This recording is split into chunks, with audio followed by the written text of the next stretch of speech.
आप देख रहे हैं आजाद ऑल इंडिया का हेडलाइंस शो। आज है 5 मई 2025। मैं हूं आदिल खान आजाद। दुनिया के सबसे बड़े अखबारों और पोर्टल से चुनी गई कुछ बड़ी खबरों को आपके सामने रखेंगे, जिन्होंने आज सुर्खियां बटोरी, जो आज सुर्खियां बनी। इस शो में आज आप देखेंगे मॉस्को पर यूक्रेन ने किया ड्रोन हमला, 9 मई की परेड की तैयारी के दौरान मची अफरा तफरी। पाकिस्तान से भारत के खिलाफ किया गया बड़ा साइबर अटैक, इंडियन मिलिट्री की वेबसाइट हैक, अहम डाटा के लीक होने की खबर। इंडिया ने पाकिस्तान को फिर दी पानी पर टेंशन, किया कुछ ऐसा कि हिस्ट्री में पहली बार चिनाब नदी सूखने के पहुंची करीब। चिनाब दरिया में पानी नहीं, अखनूर में लोग पैदल पार कर रहे नदी, पाकिस्तान की मुश्किलें बढ़ी। हाई अलर्ट पर इंडियन एयरफोर्स, पाकिस्तान के बॉर्डर के पास एयरफील्ड्स पर सिक्योरिटी बढ़ाई गई। भारत के चीफ जस्टिस संजीव खन्ना ने वक्फ लॉ केस से खींचे अपने हाथ, अब अगले चीफ जस्टिस करेंगे सुनवाई। और Israeli finance minister Bezalel Smotrich का गजा पर कब्जे का ऐलान, कहा हम गजा को कब्जाएंगे, ऑक्यूपेशन का लफ्ज भी अपनाएंगे। तो ये थी कुछ हेडलाइंस। चलिए करते हैं शो की शुरुआत। मई 9 की परेड से पहले मॉस्को पर बड़ा ड्रोन हमला हुआ। रशिया ने यूक्रेन पर इल्जाम लगाया है कि वो अफरा तफरी मचाना चाहता है। अफरा तफरी मची भी। रशिया ने कहा कि दारुल हुकूमत मॉस्को पर यूक्रेन के ताज़ा ड्रोन अटैक को फेल तो कर दिया गया है, लेकिन ये एक बड़ा एस्केलेशन है, जबकि शहर तैयारी में लगा था ग्रेट पैट्रियोटिक वॉर, यानी कि वर्ल्ड वॉर सेकेंड की याद में होने वाली एक बड़ी परेड के लिए एक बड़ी परेड होने वाली है। इसीलिए चाह भी रहा था रूस कि यूक्रेन सीज फायर के लिए मान जाए, बस 3 दिन के लिए। यूक्रेन माना नहीं। मॉस्को के मेयर सरगई सोबायानिन के मुताबिक 4 ड्रोन्स को इंटरसेप्ट किया गया जो मॉस्को की तरफ आ रहे थे। यह हमला उस वक्त हुआ जब चाइना और ब्राजील के लीडर्स भी इस इवेंट के लिए रशिया आने वाले हैं।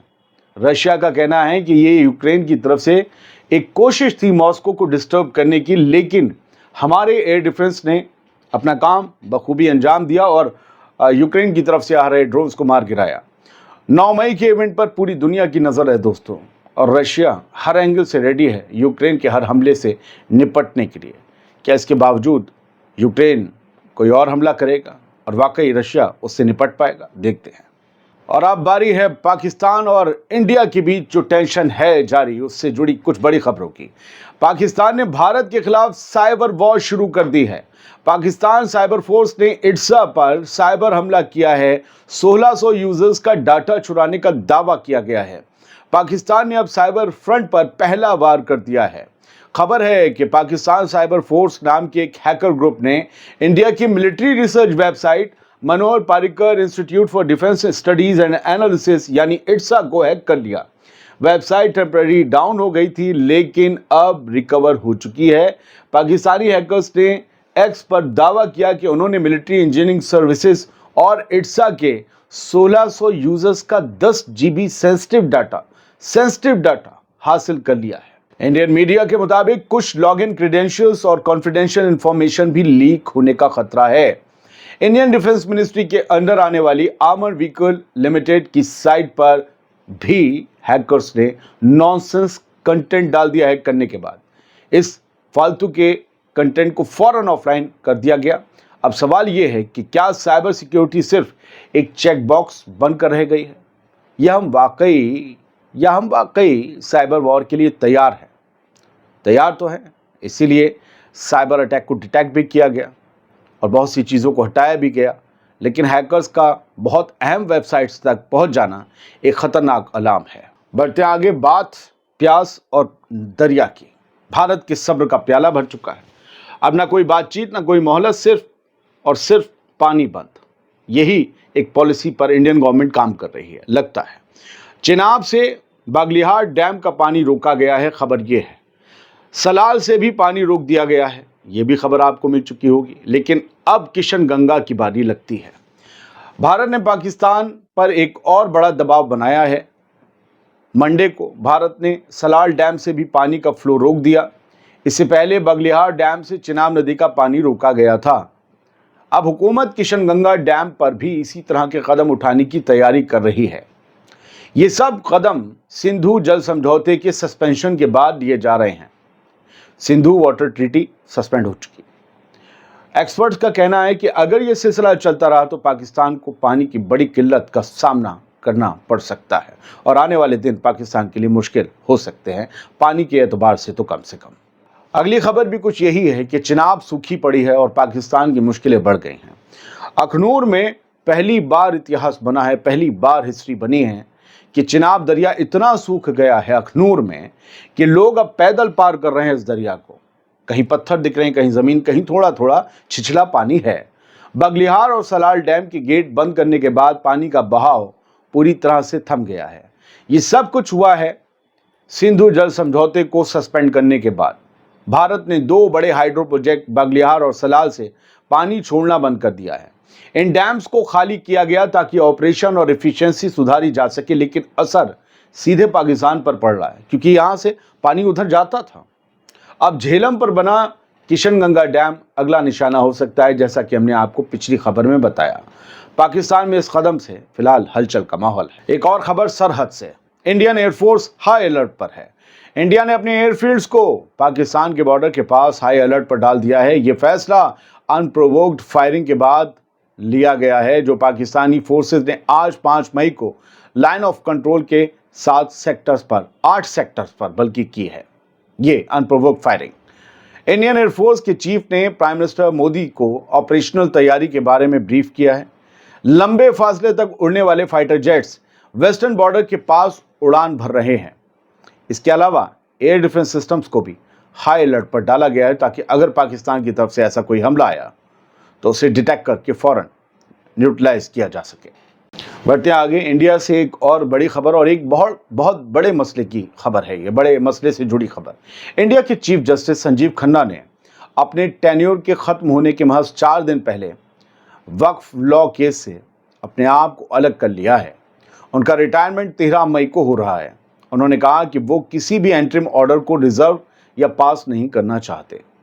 सुप्रीम कोर्ट ने वक्फ के कानून के हवाले से तमाम पिटिशंस जो फाइल्ड हैं उन पर आज 5 मई को सुनवाई को टाल दिया। अब ये मामला 15 मई को सुना जाएगा। चीफ जस्टिस संजीव खन्ना ने कहा कि इस मामले की तफसीली सुनवाई की ज़रूरत है, हड़बड़ी में फैसले नहीं लिए जा सकते, ये हम ऐड कर रहे हैं। उन्होंने कहा कि अब ये मामला नए रिपोर्ट्स हैं कि अब ये मामला वक्फ का नए चीफ जस्टिस भूषण रामकृष्ण गवई के सामने रखा जाएगा। यही नए चीफ जस्टिस होंगे। 13 मई को chief justice Sanjeev Khanna retired हो जाएंगे और 14 मई को जस्टिस भूषण रामकृष्ण गवई नए चीफ जस्टिस के तौर पर ओथ ले लेंगे। 15 मई को शायद फिर वक्फ के मामले पर सुनवाई होगी। इजरायली मिनिस्टर ने गजा को कब्जाने का ऐलान किया है। साथ ही कहा है कि कोई अगर हमें कब्जा करने वाला कहकर बुलाता है तो बुलाने दीजिए, क्या जाता है। कहा तो कहा। इस्राएली फाइनेंस मिनिस्टर बेजलेल स्मोट्रिच ने कहा है कि इसराइल गजा से कभी भी नहीं निकलेगा, चाहे होस्टेज डील हो या ना हो। उसने सेटलर से कहा है कि ऑक्यूपेशन यानी कि कब्जे जैसे लफ्ज को अब अपनाना शुरू कर दीजिए और इससे डर के बजाय इसे कबूल करना सीख लीजिए। अगर लोग हमें ऑक्यूपेशन फोर्स, हमारे मुल्क को ऑक्यूपेशन कहते हैं तो कोई हर्ज नहीं है। अगर वो हमें कब्जाधारी कहते हैं, कहने दीजिए, तो हम कब्जाएंगे ही ज़मीन गजा की। यानी हम हैं कब्जा करने वाले तो हैं, क्या शर्माना। स्मोट्रिच ने कहा कि हम आखिरकार गजा को कब्जाएंगे, अब हम ऑक्यूपेशन के लफ्ज से नहीं डरेंगे। उसने ये भी कहा कि वो गजा की ह्यूमैनिटेरियन एड को कंट्रोल करेगा या इसराइल के ऑफिशियल्स करेंगे ताकि वो हमास के लिए सप्लाईज न बन सके, यानी हमास के हाथ में राशन, रोटी, जो भी चीज़ है मदद का सामान, वो ना पहुंच सके। बेजलेल स्मोट्रिच ने कहा कि हम हमास को आवाम से अलग करेंगे, गजा को क्लीन करेंगे, साफ करेंगे, होस्टेजेस को वापस लाएंगे और हमास को हराएंगे। लेकिन इसके साथ ही उसका यह भी कहना था कि अगर गजा में नए ज़मीनी हमले का आगाज़ होता है तो जो एरियाज इजरायली फोर्सेस ने जीत लिए हैं पहले से ही, हम उनसे कभी वापस नहीं लौटेंगे, चाहे ये होस्टेज के बदले में भी ना हो। मतलब मैं समझाता हूँ, होस्टेज की रिहाई की शर्त में हम कब्जाए हुए इलाके खाली नहीं करेंगे, ये स्मोट्रिच कह रहा है। यानी आईडीएफ गजा में ही रहेगी, क्योंकि शर्त हमेशा यही रखी जाती है हमास की तरफ से कि आईडीएफ पूरे तौर पर इवन रफा बॉर्डर से भी बाहर निकलेगी, तब मुकम्मल सीज फायर होगा और तभी सारे होस्टेजेस छोड़े जाएंगे। तो वो कहता है कि ठीक है, होस्टेजेस के बदले भी हम गजा की जीते हुए इलाके नहीं छोड़ेंगे जो हमने अपने कब्जे में ले लिए। खैर, उधर कब्जे की बात हो रही है और इधर चूलें हिल रही हैं। इसराइली आर्मी के रिप्रेजेंटेटिव्स ने नेसेट में यानी कि इजरायली पार्लियामेंट में ये कहा है कि उन्हें 12,000 फौजियों की सख्त ज़रूरत है, जिसमें से 7500 कॉम्बेटेंट्स होने चाहिए, मतलब जो मैदान जंग में लड़ सकें। ये बयान तब दिया गया जब इजरायली फोर्सेस गजा में अपनी मिलिट्री ऑपरेशंस को बढ़ाने की तैयारी कर रही हैं और ऐलान कर भी दिए गए, जैसा हमने आपको पिछले वीडियो में बताया। वैसे एक सच ये भी है कि गजा की जंग से घबराकर, डरकर, खौफ में अब बहुत से इसराइली फौज में भर्ती ही नहीं होना चाहते। फौजी कहाँ से होंगे जब बनेंगे नहीं, आएंगे नहीं। आर्मी ऑफिशियल्स ने इसराइली पार्लियामेंट, जिसे नेसेट कहते हैं, उसे बताया कि इस तादाद में सोल्जर्स की ज़रूरत इसलिए है, इतनी बड़ी तादाद में, ताकि ऑपरेशंस को बढ़ाने और हमास के लड़ाकों को कंट्रोल में रखने में मदद मिल सके। उन्होंने ये भी कहा कि ये फोर्स गजा में ऑनगोइंग यानी कि जारी ऑपरेशंस को कंटिन्यू रखने के लिए क्रूशियल हैं, ताकि हमास को पूरी तरह से हराया जा सके। ये डिसीजन इसराइल की मिलिट्री रेडीनेस, मिलिट्री तैयारी को ध्यान में रखते हुए लिया गया है, जिसमें उनकी प्लानिंग आगे चलकर ज़्यादा सोल्जर्स को मोबिलाइज करने और गजा के एरियाज़ को अपने कब्जे में बनाए रखने के लिए है। फिलहाल तो खबरें बहुत हैं, दुनिया भर से हैं। दुनिया भर की खबरों में देखिएगा। बहुत बहुत शुक्रिया। सलामत रहिए, खुश रहिए।